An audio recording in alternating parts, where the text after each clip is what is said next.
Ilang Dagupeño naman po suportado ang pinaigting na pagbabawal ng inuman sa kalsada at istriktong curfew ng DILG. Para sa detalye ng balitang yan, kasama natin Idol Denise Brillante. 104.7 IFM Report.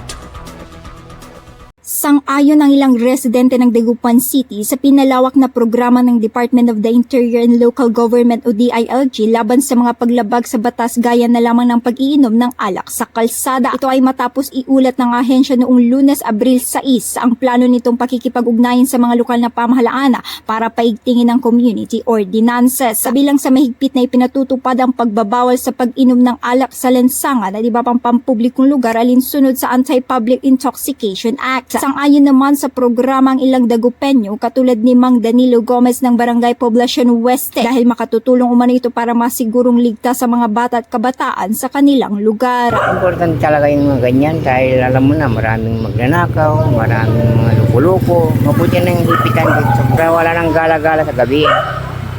Lalo-lalo po sa kabataan. Oo, lalo pag nalasing, magharap ng gulo. Dagdag naman ng isa pang residente na si Mark, madalas umanong nauuwi sa gulo ang paglalasing sa kalsada kaya nararapat lamang ang mas mahigpit na pagpapatupad.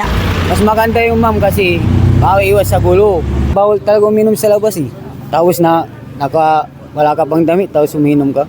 Yan ang number one na uminom sa mga sa labas, sa kalsada. Yan ang number one na away.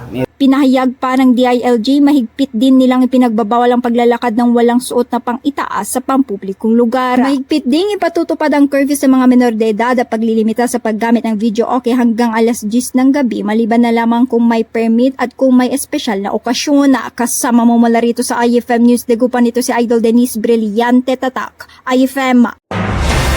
IFM News. IFM News. IFM News.